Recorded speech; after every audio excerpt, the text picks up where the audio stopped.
And my dear friend, आपके अपने channel तैयारी में आप सभी का स्वागत है।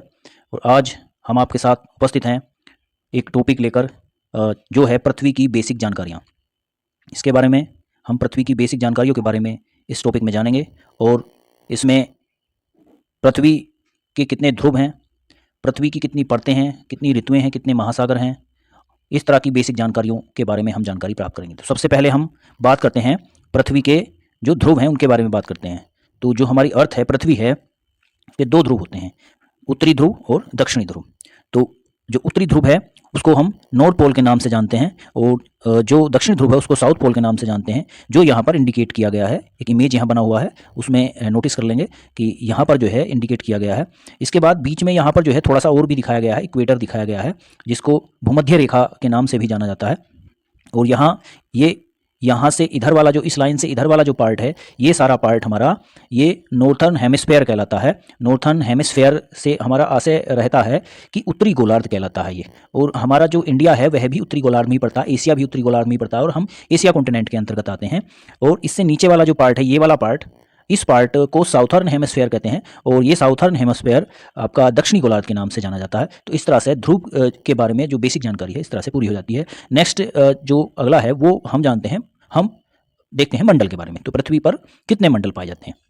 तो सबसे पहले जलमंडल की बात करते हैं। तो जलमंडल को हाइड्रोस्फीयर के नाम से जानते हैं। दूसरा हमारा जो है वो स्थल मंडल या थल मंडल के नाम से जानते हैं, जिसको हम लिथोस्फीयर कहते हैं। तीसरा मंडल हमारा वायुमंडल कहलाता है, उसको हम एटमॉस्फेयर के नाम से जानते हैं। और चौथा मंडल हमारा जैव मंडल के नाम से जाना जाता है, जिसको बायोस्फीयर कहते हैं। इस तरह से हमारे पृथ्वी के 4 मंडल होते हैं। इनके बारे में बेसिक जानकारी ही है, अभी उसके डिटेल में जो है इसके बारे में हम बाद में जानकारी प्राप्त करेंगे। नेक्स्ट देखते हैं ऋतुएं। तो कितनी ऋतुएं हैं? सबसे पहले नंबर 1 बसंत ऋतु, नंबर 2 शरद ऋतु, नंबर 3 ग्रीष्म ऋतु, हेमंत ऋतु, वर्षा ऋतु, शिशिर ऋतु। तो इस तरह से हमारी 6 ऋतुएं यहाँ पर पृथ्वी पर पाई जाती हैं, जिनका समय अलग अलग होता है और सभी का जो मौसम है वो भी अलग ही तरह का होता है। तो इस तरह से हमारी पृथ्वी पर 1 बाई 1 करके 6 ऋतुएं पाई जाती हैं और उनका अलग अलग समय निर्धारित किया गया है। नेक्स्ट देखते हैं महाद्वीप। महाद्वीप की बात करते हैं। महाद्वीप हमारी जो पृथ्वी है, हमारी पृथ्वी पर 7 महाद्वीप पाए जाते हैं, जैसा कि हमने ऑलरेडी जानकारी प्राप्त कर रखी है। तो हम सबसे पहले इनके नाम जान लेंगे।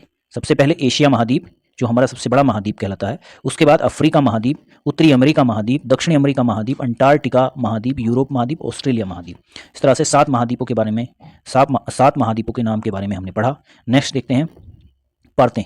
कितनी परतें हैं पृथ्वी की? पृथ्वी की 3 परतें हम पढ़ते हैं बेसिक रूप से। जैसे नंबर 1 क्रस्ट कहलाती है, नंबर 2 मेटल कहलाती है और नंबर 3 कोर कहलाती है। और ये जो पृथ्वी का प्रतिरूप दिया हुआ है उसकी काट दी हुई है कि अंदर से पृथ्वी की काट जो है किस प्रकार की दिखाई देती है। तो इस तरह से जो है अंदर की काट का चित्र दिया गया है और उसमें दर्शाया गया है कि कौन कौन सी जो परतें हैं वो कहाँ तक है हमारी, इसमें शो किया गया, दिखाया गया। जैसे सबसे पहली क्रस्ट की बात करते हैं, तो क्रस्ट जो है सबसे ऊपरी परत है, तो ऊपरी परत को क्रस्ट दिखाया गया है। ये हमारी जो है ऊपरी परत है, इसको क्रस्ट के रूप में दिखाया गया है। तो ऊपरी परत हमारी क्रस्ट कहलाती है। जैसे ये वाली जो परत है वो क्रस्ट है हमारी। Number 2 metal. तो मेटल जो होती है वो क्रस्ट के और कोर के बीच वाला पार्ट है ये, तो इसलिए जो है इसको मेटल कहते हैं। तीसरे नंबर की कोर होती है। अब कोर को यहाँ पर 2 रूपों में डिवाइड किया गया है। जैसे यहाँ पर जो है एक आउटर कोर के रूप में दिखाई गई है, ये आउटर कोर, और इसके बाद यहाँ इनर कोर के रूप में ये यहाँ बिल्कुल बीच वाला हिस्सा दिखाया गया है। तो इस तरह से हमने 3 भाग इसके पढ़ लिए हैं, जो परतों के रूप में जानकारी हमें प्राप्त होती है। इसके बाद नेक्स्ट देखते हैं महासागर। तो महासागर हमारी जो पृथ्वी है उस पर 5 महासागर पाए जाते हैं, जैसे जिनके बारे में हम जानकारी प्राप्त करते हैं। जैसे नंबर 1 प्रशांत महासागर, जो सबसे बड़ा महासागर कहलाता है और इस पर एक मैरीना ट्रेंच के नाम से सबसे बड़ा ट्रेंच भी पाया जाता है प्रशांत महासागर में। इसके बाद अटलांटिक ओशन होता है, अटलांटिक महासागर कहलाता है। और अटलांटिक महासागर की खासियत यह है वो इसके आकृति का हमें जो हमारा वर्ल्ड मैप है उसमें देखने के लिए भी मिलता है। फिर इसके बाद हिंद महासागर हमें मिलता है और उसके बाद जो आर्कटिक महासागर हमें देखने के लिए मिलता है और उसके बाद जो है अंटार्कटिक महासागर होता है। तो ये हमारे 5 टाइप के महासागर हमें देखने के लिए हमारी पृथ्वी पर मिलते हैं। नेक्स्ट हम जानकारी प्राप्त करेंगे कि पृथ्वी की जो उत्पत्ति है उसको कितना समय हुआ, उसका द्रव्यमान कितना है, उसका आयतन कितना है। तो पृथ्वी की उत्पत्ति यहाँ पर जो है 4.54 अरब साल पहले बताई गई है। पृथ्वी की उत्पत्ति यहाँ पर 4.54 अरब साल पहले बताई गई है। द्रव्यमान पृथ्वी का द्रव्यमान 3.0 इंटू 10⁻⁻⁶ सौर द्रव्यमान के रूप में पृथ्वी का द्रव्यमान मापा जाता है। उसके बाद पृथ्वी के आयतन की अगर हम बात करते हैं तो पृथ्वी का आयतन 1.08321 इंटू 10⁻12 घन मीटर के रूप में हम इसको देखते हैं। इसके बाद पृथ्वी की सतह की बात करते हैं कि सतह पर क्या कितनी भूमि है और कितना जल है। तो हमारी पृथ्वी पर लगभग 71% जो है जल पाया जाता है और 29% जो है हमारा भूभाग वो ज़मीन है, मिट्टी है। तो इस तरह से इसको इस प्रकार डिवाइडेशन पृथ्वी का यहाँ पर किया गया है। तो इस तरह से हमने पृथ्वी के बारे में कई सारी बेसिक जानकारियाँ हमने प्राप्त कर ली हैं।